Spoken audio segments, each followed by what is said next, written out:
تھے جو ان کے ہم سفر رہے ہیں، شاید میں ان سب کو جانتا ہوں۔ ان میں وہ لوگ بھی تھے جو ان کے شانہ بشانہ چلے تھے، لیکن جن کے نقوش پا بھی اب مٹ چکے ہیں۔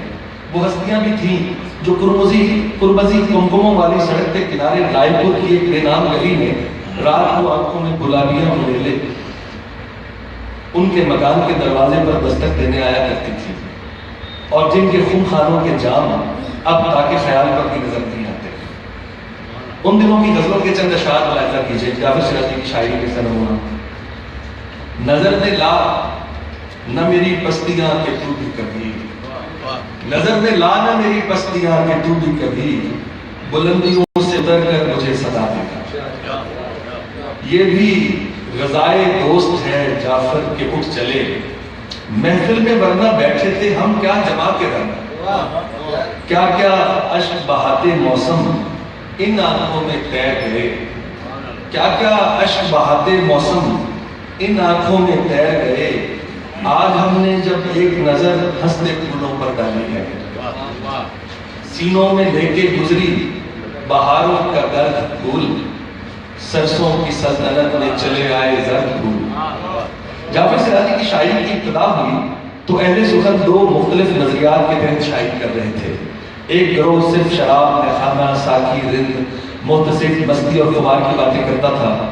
دوسرا گروہ مزاحمتی ادب کا علم بردار تھا اور شاعری میں انسان اور انسانی مسائل سے متعلقہ موضوعات کو جگہ دیتا تھا۔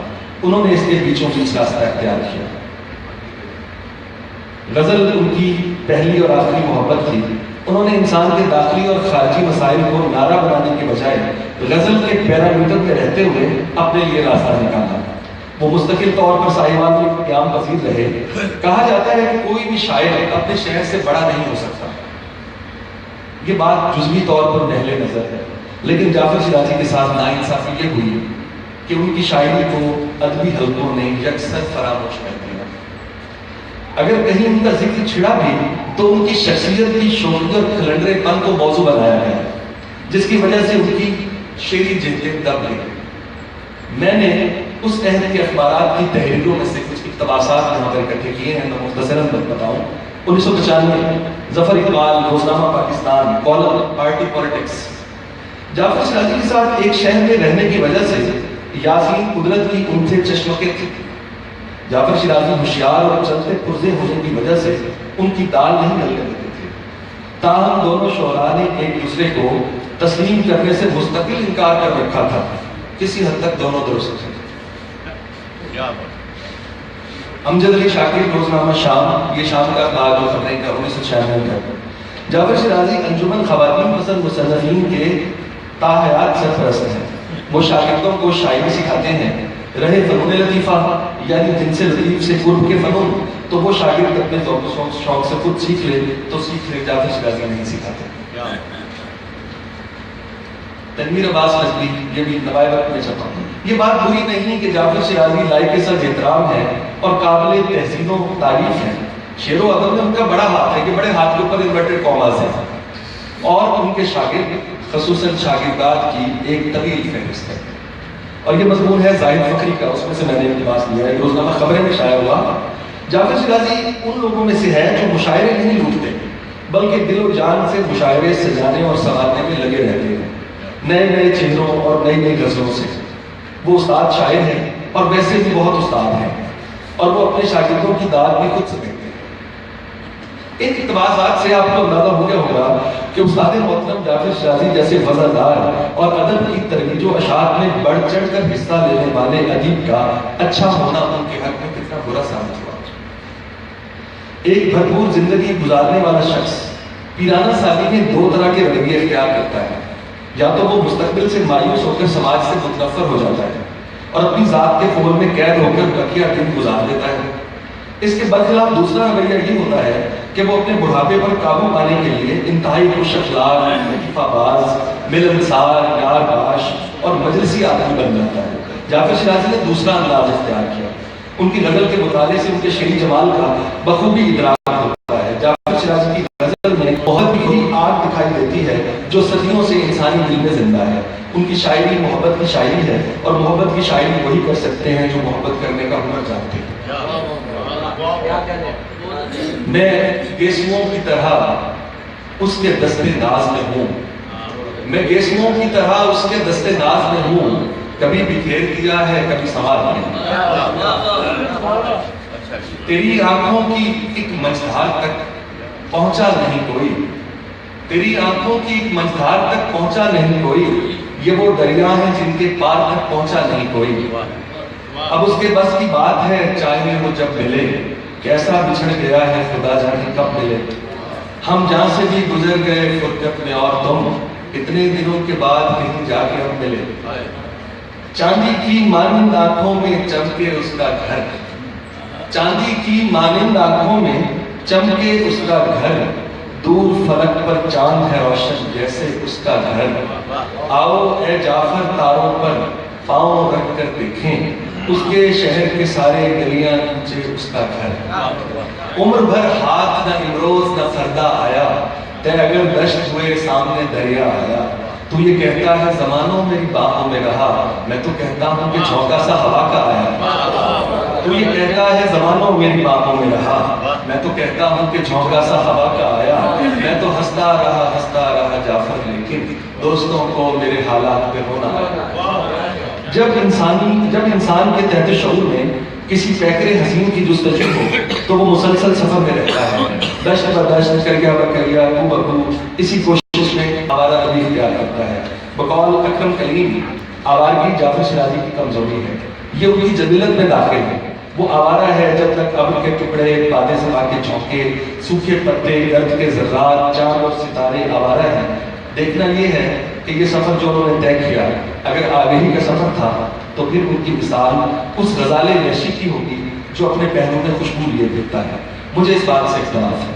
جعفر شیرازی آوارگی کی رائگانی کے احساس، جعفر شیرازی کی آوارگی رائگانی کے احساس کو جنم نہیں دیتے، بلکہ جب وہ طویل سفر سے گھر کی طرف لوٹتے ہیں تو بہت سے دیکھے اندیکھے دیسوں کی کہانیاں ان کے ہمراہ ہوتی ہیں۔ دنیا زمانہ ہر کوئی رستے میں تھک گیا، میں اس کو دیکھنے کو حد عمر تک گیا۔ تو میری آوارگی کی داستانوں پر نہ جا، دور پھیلے دشت میں ریگے رواں کے رنگ دیکھ۔ سفر میں اس کے سوا اور کیا بنانا تھا، غبارے غم تھا مجھے راستہ بنانا تھا۔ آؤ بازار میں گھومے جعفر، آؤ بازار میں گھومے جعفر، چہرے آنکھوں میں رہیں گے کچھ تو۔ یہ میرا رستے سفر اور یہ تجھے پانے کی دھن، پاؤں میں نے زمین لے لی ہے سر پہ آسمان۔ جعفر شیرازی نے ایک نانترک جوگی کی طرح عمر بسر کی، شعر و سخن کی اقلیم کے بادشاہ بنے، نئی نسل کی فکری تربیت کی۔ ان کے انتقال کے بعد کوئی ان کی یادگار بنائے یا نہ بنائے، ان کی شاعری ہی ان کے نام کو ہمیشہ زندہ رکھے گی۔ بقول شاعر، آزاد منش محبوب تباہ، خوش باش محبت کا پیکر۔ آزاد منش محبوب تباہ، خوش باش محبت کا پیکر، ہے سرتا پا مخلص انسان، ایک نازک سا سید صاحب۔ بہت شکریہ۔ یہ تھے ڈاکٹر افتخار شفیع۔ شیرازی صاحب کے شعر دیکھیے، یہ بھی اس کے لیے کیا میں نے، یہ بھی اس کے لیے کیا میں نے، ہاتھ سورج پہ رکھ دیا میں نے۔ رات گھر میں کوئی چراغ نہ تھا، چاند کو پاس رکھ لیا میں نے۔ رات گھر میں کوئی چراغ نہ تھا، چاند کو پاس رکھ لیا میں نے۔ آؤ اب اس کی چھت پہ ملتے ہیں، آسماں کو جھکا لیا میں نے۔ اور یاد آئی تھی ایک پیاس مجھے، آج پانی نہیں پیا میں نے۔ ڈاکٹر افتخار شفیع کے بعد اب میں جعفر شیرازی صاحب کے فن و شخصیت اور گفتگو کے لیے ساہیوال کے سینئر شاعر، افسانہ نگار اور نقاد عزت عزیز صاحب سے ملتمس ہوں کہ وہ تشریف لائیں۔ ان کا بچپن بھی جعفر شیرازی صاحب کے یہاں ہی گزرا ہے، اس لیے انہیں بلائے گا۔